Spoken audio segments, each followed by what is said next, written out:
The din was so great that it reached the ears of Nestor, who was drinking in his hut. And he spoke to Machaon with winged words. Godlike Machaon, we must consider what to do. The cries of our brave young men are growing louder by the ships. You sit here for the time being and drink your sparkling wine, till Hecamede has heated some water and washed the congealed blood from your wound.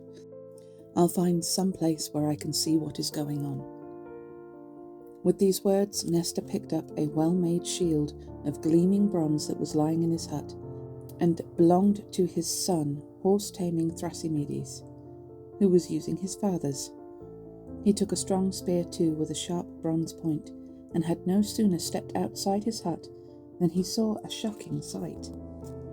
The Greeks in full rout, with the proud Trojans close on their heels. The Greek wall had fallen. As the great open sea heaves under a soundless swell, it vaguely senses the onset of a whistling gale. But the waves cannot begin their march this way or that till the wind sets in decisively from one quarter or the other. So the old man faltered between two courses, unable to make up his mind whether to join the Greeks with their swift horses in the fight, or to seek out Agamemnon, shepherd of the people. In the end, he decided the best thing was to go to Agamemnon. Meanwhile, the fighting and slaughter continued, and the hard bronze rang out on men's bodies as it met the thrust of sword or curved spear. On his way, Nestor fell in with the leaders who had been wounded, Diomedes, Odysseus, and Agamemnon.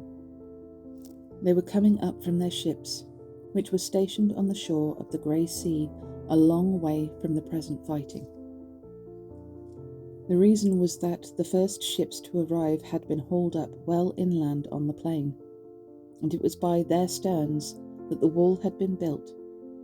For the beach itself, wide as it was, had proved unable to hold all the ships, and the Greeks, cramped for room, had drawn them up in rows, covering the whole seaboard of the long bay from headland to headland. So, in order to get a view of the battle, the leaders were making their way inland together, propping themselves up on their spears, deeply depressed. When they met the old man Nestor, their hearts sank further. Lord Agamemnon spoke to him and said, Nestor, son of Neleus, great glory of the Greeks, why have you turned your back on the killing fields and come down here? I am afraid imperious Hector is going to carry out the threat he made in the speech to his men, that he would never fall back from the ships to Ilium till he had sent them up in flames and slaughtered us as well. That was the promise he made them, and now everything he said is coming true. Hell, the whole army must be furious with me, as Achilles is, if they refuse to make a stand by the sterns of the ships. Nestor, the Gerenian Nestor, the Gerenian charioteer, replied, Some such disaster is certainly upon us, and high thundering Zeus himself could not avert it. We thought the wall was an impregnable defence for the ships and ourselves. That has now fallen, and our men are faced with a long and desperate fight beside the swift ships. Look as hard as you will, you cannot tell whether the Greeks are being chased and harried from the front or the rear. So confused is the slaughter, and the din reaches the skies. We should now consider what to do next, if thinking can do any good. But I don't advise we go into battle ourselves. No wounded man can fight. Agamemnon, Lord of Man. Oh my Jesus, why is this so difficult for me today?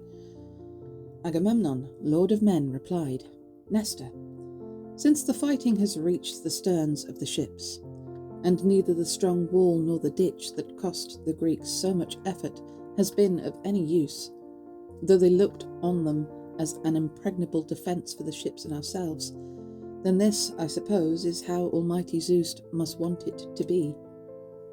The Greeks destroyed here far from Greece, with no trace left. I felt this when he was helping the Greeks with all his heart, and I realize it now. when he is exalting the Trojans to the level of the blessed gods and has reduced us to impotence. So I suggest we all do what I now propose. Let's drag down the ships that were drawn up next to the sea, launch them on the bright water, and moor them well out, till night allows us to drag all the rest down, unless the Trojans go on fighting even then. There is nothing to be ashamed of in running from disaster, even by night. It's better to save one's skin by running than to be caught. Quick-thinking Odysseus gave him a black look and said, "Agamemnon, why do you say such a thing? Damn you! You should have taken charge of some tin-pot army instead of leading people like ourselves, obliged by Zeus to see wars through to their bitter end, from cradle to grave, till one by one we drop. So this is how you propose to bid farewell to the Trojan city with its broad streets, for which we have suffered so much. Hold your tongue, or the men may get wind of this idea of yours which nobody with any sense would ever put into words, least of all a man in authority, with a huge army like yours to command. I think you've lost your mind to expect us, in the middle of the pitched battle, to drag our ships into the sea and to give the Trojans, who are masters enough of the situation already, everything they've ever prayed for. They will wipe out the whole expedition. The Greeks will never keep a steady front while their ships are being dragged down into the sea. They will do nothing but look over their shoulders and lose all their will to fight. That will be the fatal effect of your tactics, Commander." Agamemnon, Lord of Men, replied, "A harsh rebuke, Odysseus, but I admit you're right. Very well then, I will not instruct the men to drag the ships into the sea against their inclination. But now one of you must come forward with a sounder scheme than mine. Seniority does not matter. I shall be pleased to hear him." Diomedes, master of the battle cry, spoke out. "The man we need is close at hand. We shall not have far to seek, if you are willing to admit it and not resent the fact that I am the youngest man among you. After all, I too can boast of a noble father and family. My father was Tydeus, whose bones lie buried under a grave mound in Thebes, and he was descended from Portheus, who had 3 matchless sons living in Pleuron and steep Calydon, Agrius, Melas, and lastly Oeneus, the charioteer, my father's father, who was the bravest man of all. Oeneus did not move from his old home, but Zeus and the other gods must have planned a different life for my father Tydeus, who left for Argos, where he married one of Adrestus's daughters and settled in luxury with a house, some good cornland, many private orchards, and plenty of livestock. And there was no Greek to compare with him in spearmanship. But you must have heard all this, and know whether it is true, so you cannot take exception to any proposal I put forward, if it is a good one, on the grounds of a humble, cowardly background. What I now suggest is that we visit the battlefield. Indeed we must, wounded though we are. When we are there, let us ourselves refrain from fighting and keep out of range of their missiles, or one of us may be wounded again. But what we can do is press the others to fight. Those, who, though previously loyal, have distanced themselves and kept out of it. Oh, is he thinking Achilles? So he spoke, and they heard and agreed. Agamemnon, Lord of Men, led off, and they all set out. None of this had escaped the watchful eye of the famous earth-shaker Poseidon. Disguising himself as an old man, he went after them and, taking hold of Agamemnon's right hand, spoke winged words. I was thinking about Achilles. Agamemnon, no doubt Achilles is rejoicing in his black heart as he sees the Greeks put to flight and slaughtered, fool that he is, without a grain of sense. Well, let him go to hell. God blind him. As for you, my lord, the blessed gods are not yet completely ill-disposed towards you. On the contrary, the day is still coming when the Trojan captains and commanders will fill the wide plain with dust, and you, with your own eyes will see them fleeing to their town from your ships and huts." With these words, Poseidon sped off across the plain with a great shout, as loud as the war cry of 9 or 10,000 warriors joined in battle. Such was the cry that came from the throat of the Lord Earthshaker, and filled the heart of every Greek with mighty courage to do battle and fight the enemy relentlessly. Now Hera of the Golden Throne, looking out from where she stood on the summit of Olympus, was quick to observe how Poseidon, her brother and brother-in-law, that's really freaking weird, was bustling about on the field of battle, and she rejoiced. But she also saw Zeus sitting on the highest peak of Mount Ida of the many springs, and the sight filled her with disgust. So ox-eyed Lady Hera began to wonder how she could hoodwink Zeus, who drives the storm cloud. And she decided the best way to do it was this. She would deck herself out to her best advantage and visit him on Mount Ida. If, as well might be, he succumbed to her beauty and desired to make love to her, she would flood his eyes and sharp mind with soothing, forgetful sleep. Accordingly, she made her way to her bedroom that had been built for her by her own son Hephaestus, who, when he had hung the heavy doors on their posts, fitted them with a secret lock that no other god could open. Hera went in and closed the polished doors behind her. She began by removing every stain from her desirable body with ambrosia, and then lavishingly anointing herself with the ambrosial oil with which her dress was scented. This only had to flutter in the bronze-floored palace of Zeus for its scent to spread through earth and sky alike. With this, she smoothed her lovely skin and hair, then combed her hair, and with her own hands plaited her shining locks, and let them fall in their divine beauty from her immortal head. Next, she put on an ambrosial robe that Athene had woven smooth, then finished and richly embroidered.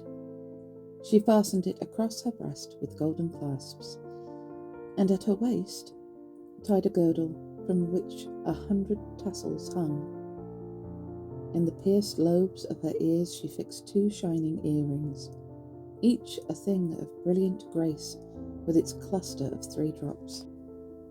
Then the celestial goddess covered her hair with a beautiful new headdress, which was as bright as the sun, and last of all, she bound a fine pair of sandals under her shimmering feet. When she had decked herself out to look her best, she left her bedroom, beckoned Aphrodite away from the other gods, and spoke her mind.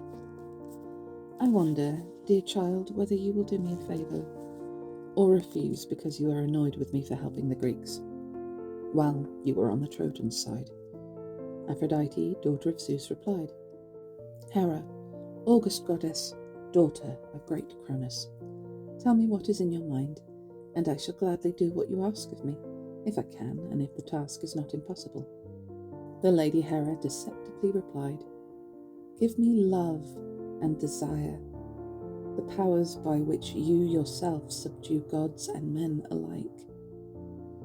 You see, I am going to the ends of the fruitful earth to visit Ocean, forefather of the gods, and Mother Tethys, who treated me kindly and brought me up in their own home after taking me from my mother Rieu, when far-thundering Zeus made my father Cronus a prisoner under the earth and the murmuring sea.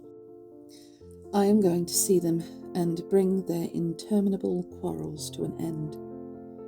They have not been sleeping together for a long time now, as a result of an angry row. If by talking the matter over I could win them round and bring them together again in bed, I should win their affection and esteem forever." Laughter-loving Aphrodite said, "Oh, to refuse a request from you that sleep in the arms of Zeus the Supreme would be both wrong and impossible." She spoke and undid from her breast the charm decorated with ornaments in which all her magic resides: sexual pleasure, and desire and intimacies and sweet persuasion that turn even wise men into fools. She placed this in Hera's hands and said, "There, take this charm with its ornaments, and keep it in your bosom. All my magic resides in this, and I have no doubt that you will come back from your mission successful." So she spoke, and ox-eyed Lady Hera smiled, and as she tucked the charm into her bosom, she smiled again. Aphrodite, daughter of Zeus, went home, and Hera sped down from the summit of Olympus. First she dropped to the Pierian range and to lovely Amanthea, then passed swiftly over the snowy mountains of horse-breeding Thracians, the very highest peaks, but never setting foot on the ground. From Athos she travelled over the foaming sea, and so came to Lemnos, town of Lord Thoas, where she found the god of sleep, brother of death. Putting her hand in his, she said, "Sleep, lord of all gods and all mankind. If ever you listened to me in the past, do what I ask of you now, and I shall be grateful to you forever. Seal the bright eyes of Zeus for me in sleep.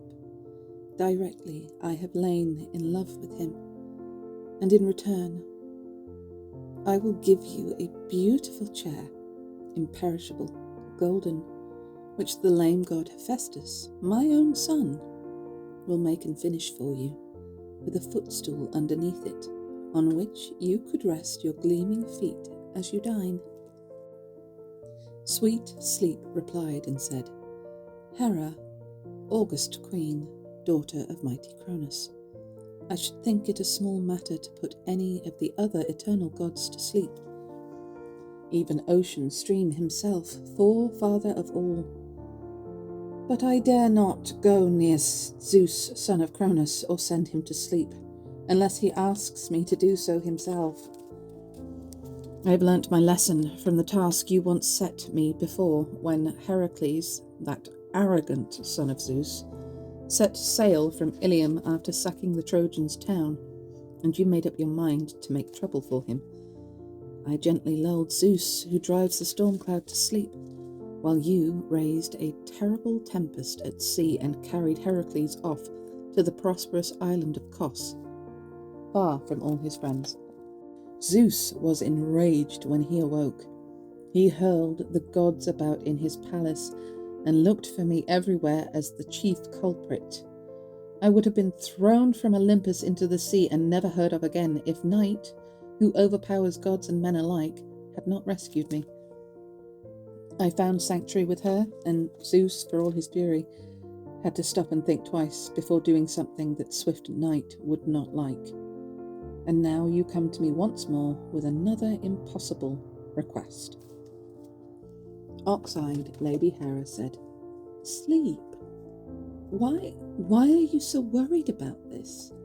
Can you really think that far-thundering Zeus will exert himself in defense of the Trojans, as he did when it was the abduction of his very own son Heracles that had enraged him?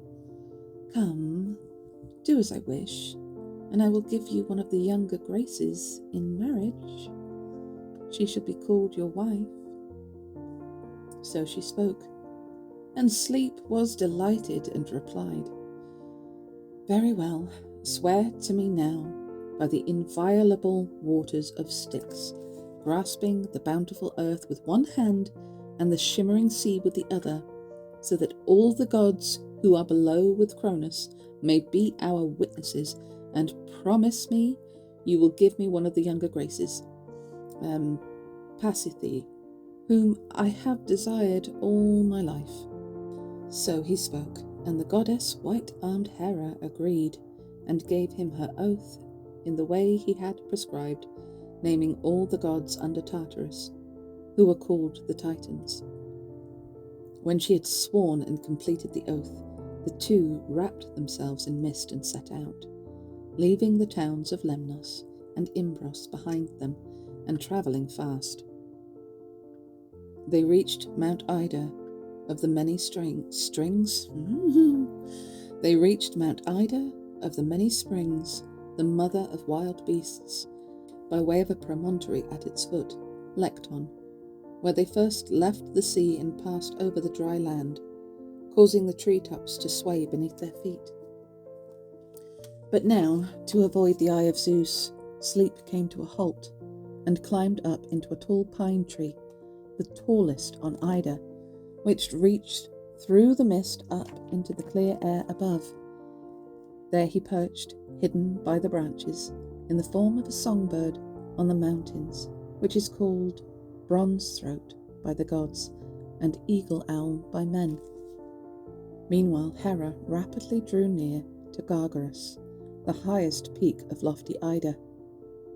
Zeus, who marshals the clouds, saw her, and at the first look desire overwhelmed his heart, as in the days when they had first made love and gone to bed together without their parents' knowledge. He went up to her and said, "Hera, what business brings you here from Olympus? And why no horses and chariot to drive in?"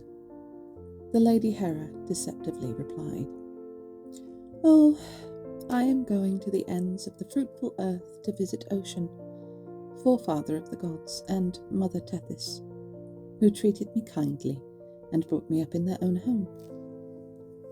I am going to see them and bring their interminable quarrels to an end. They have not been sleeping together for a long time now, as a result of an angry row. As for my horses, they are waiting at the foot of Ida, ready to carry me back over the water and the solid land. But at the moment, I have come here from Olympus to see you. I was worried you might be angry with me afterwards, if I paid a visit to the deep stream of ocean without letting you know." Zeus, who marshals the clouds, replied and said, "Hera, that's a journey you can postpone. Come, let us to bed and the delights of love. Never has such desire for goddess or mortal flooded and overwhelmed my heart. No, not when I loved Ixion's wife, who bore Pirithous, wise as the gods, or Danae, of the slim ankles, daughter of Acrisius, who gave birth to Perseus, the greatest hero of his time, or the far-famed daughter of Phoenix. Why is he naming all of the people he cheated on her with? That's not sexy, come on, man. Or the far-famed daughter of Phoenix, who bore me Minos, and godlike Rhadamanthus, or Semele, or Alcmene in Thebes, whose son was lion-hearted Heracles, while Semele bore Dionysus. Fuck. While Semele bore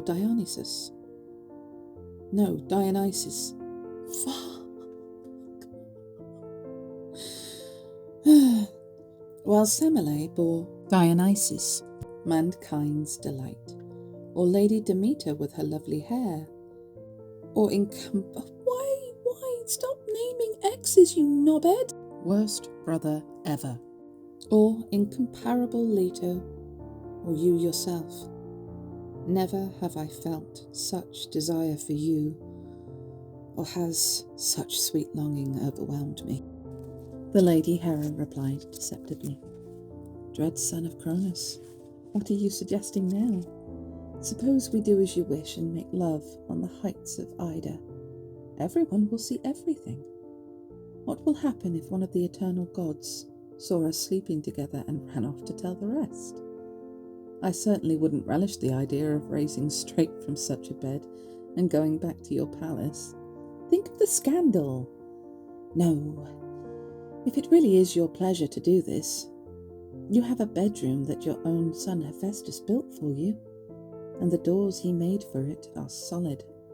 Let us go and lie down there, since bed takes your fancy."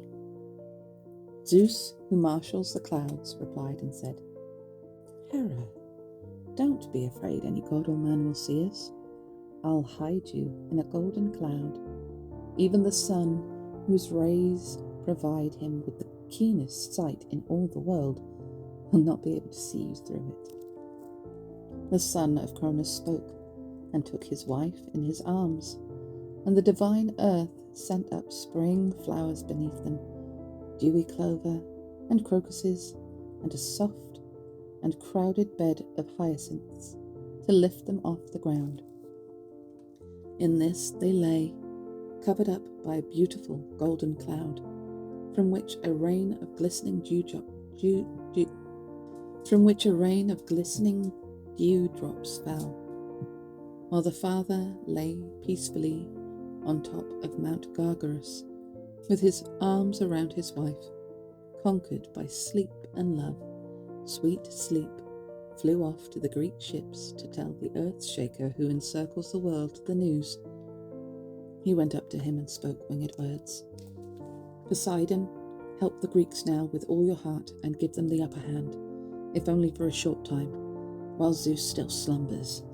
I sent him into a deep and gentle sleep after Hera had tricked him into making love to her. With these words, sleep went off among the famous nations of mankind, leaving Poseidon more enthusiastic than ever in his championship of the Greeks. With a great leap forward into the front ranks, he issued his orders. Greeks, are we going to once more leave the victory to Hector, son of Priam, to let him destroy the ships and win glory? He says he will and boasts about it, but only because Achilles sits in a fury by his hollow ships. Yet Achilles will not be missed so very much if the rest of us can only rouse ourselves to stand by one another. So I suggest we all do what I now propose. Let's equip ourselves with the best and biggest shields in the camp, put dazzling helmets on our heads, and go into the fight with the longest spears we can lay our hands on. I myself will take command. Who do they think you are? Because usually you disguise yourself. All of the gods disguise themselves. So who exactly do they think you are? I don't think Hector, son of Priam, will stand up to us long, for all his determination.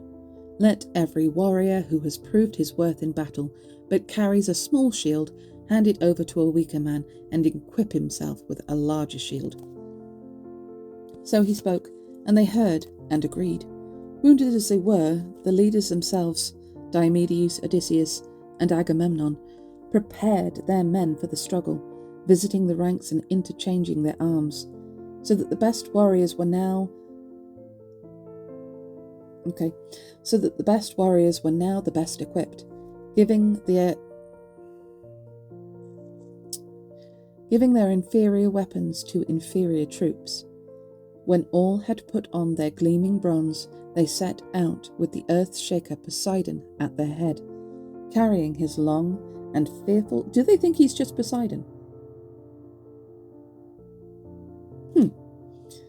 Carrying his long and fearful sword in his great hand. The sword is like a lightning flash. Okay, so they do think it's Poseidon. No one may engage with Poseidon in battle, and men shrink from him in terror. On the other side, glorious Hector brought the Trojans into battle order, and now the most appalling fight of all was staged by sable-haired Poseidon and glorious Hector, one battling for the Greeks and the other for the Trojans. As the two sides met, with a deafening clamour, the sea surged up to the Greeks' huts and their ships, but neither the thunder of breakers on the beach, driven in from the deep by a stinging northerly gale, nor the roar of flames when fire attacks the forest in a mountain ravine, nor the call of the wind in the high foliage of the oaks when it rises to a scream in its wrath, is so loud as the terrible war cry that the Trojans and Greeks raised as they fell upon each other. Glorious Hector first hurled a spear at Ajax as he turned directly towards him. He did not miss, but hit Ajax where the two shoulder straps, one for his shield and one for his silver-riveted sword, met across his chest. And they saved his tender flesh. Hector was frustrated that the swift spear had left his hand to no purpose, and retreated into his own contingent of warriors to avoid death.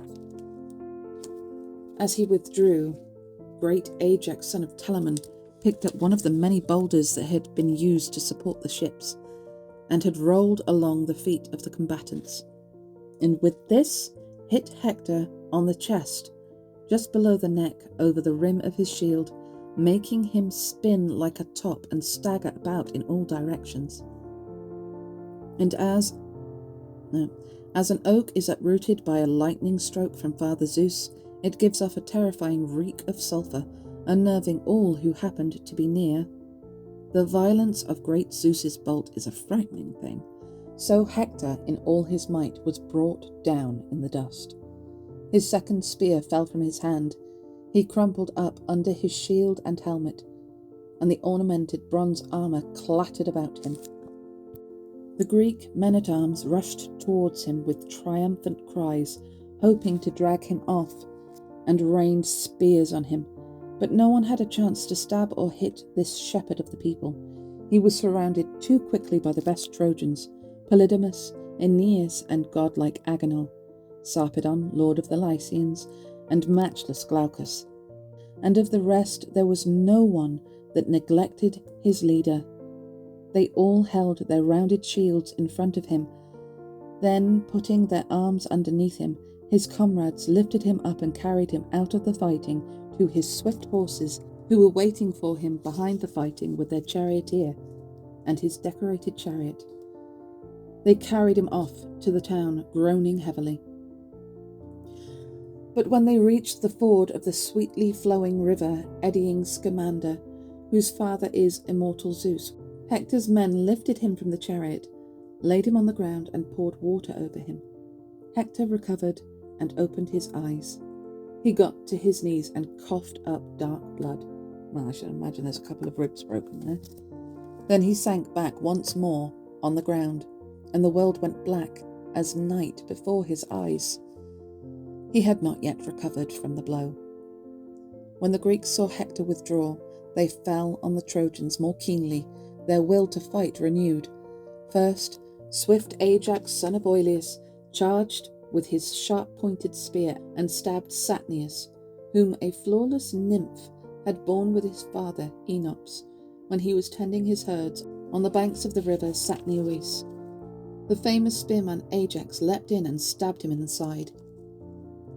Satnius fell on his back, and the Greeks and Trojans locked in a fierce tussle around him. The famous spearman Polydamas, son of Panthous, coming to the rescue, hit Prothoenor on the right shoulder. The heavy spear held its course through his shoulder, and he fell in the dust and clawed the earth. Polydamas boasted of his triumph over him in a loud voice. That was another spear from the strong arm of Panthous' proud son that did not fly to no purpose, but found its home in a Greek's flesh. He can use it as a staff as he goes down to Hades' halls. So he spoke, and his boasting stung the Greeks. It went straight to the heart of Ajax, warlike son of Telamon in particular, who had been nearest the spot where Prothoenor fell. He quickly threw his glittering spear at the retreating Polydamas. Polydamas himself avoided certain death by leaping to one side. It was Antenor's son, Archilochus, who received the spear. The gods meant him to die, and it hit him where the head meets the neck, on the topmost segment of the spine. Oh! It severed both tendons, and, as he fell, his forehead, mouth, and nose hit the ground well before his legs and knees. Ajax shouted back at matchless Polydamas. Think it over, Polydamas, and tell me frankly, doesn't this man's death, that is a plane. Lovely. Doesn't this man's death make up for Prothoenor's? To judge by his looks, he was certainly no coward or lowborn, more like a brother or son of horse-taming Antenor. The family likeness is striking. Ajax spoke, knowing well enough whom he had killed, and the Trojan heart sank. But Acamas stood protectively over Archilochus, who was his brother. And when a Boeotian called Promachus tried to drag off the body by the feet, he stabbed him with his spear. Acamas boasted of his triumph over him in a loud voice. "You Greeks, loudmouths, so free with your threats, trouble and misery are not reserved for us alone. We've had our losses, and yours are coming. Look at your man, Promachus, put to sleep by my spear in prompt repayment for my brother's death. That's what a man prays for, a relative to survive him and avenge his fall." So he spoke, and his boasting stung the Greeks. It went straight to the heart of Peneleus. In particular, this is just going to go back and forth for ages, isn't it? He made for Acamas, but Acamas did not stand up to his attack, and it was Ilioneus who fell to Lord Peneleus. He was the son of sheep owner Phorbas, a favourite in Troy of the god Hermes, who had made him a rich man.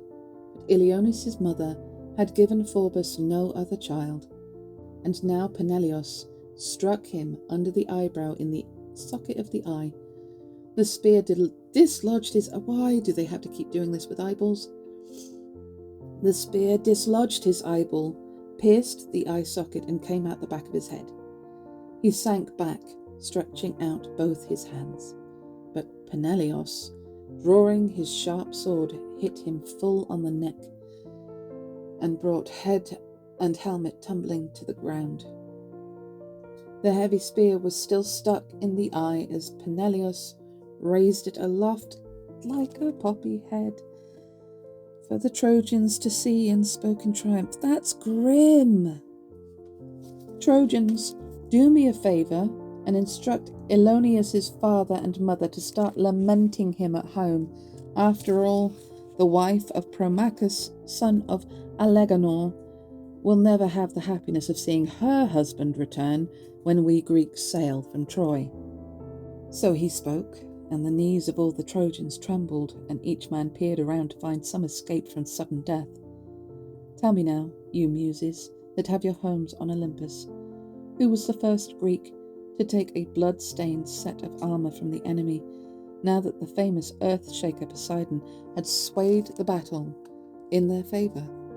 It was Ajax, son of Telamon, who began by stabbing Hirtius, leader of the lion-hearted Mysians. Next, Antilochus killed...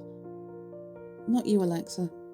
Next, Antilochus killed Phalces and Murmurus.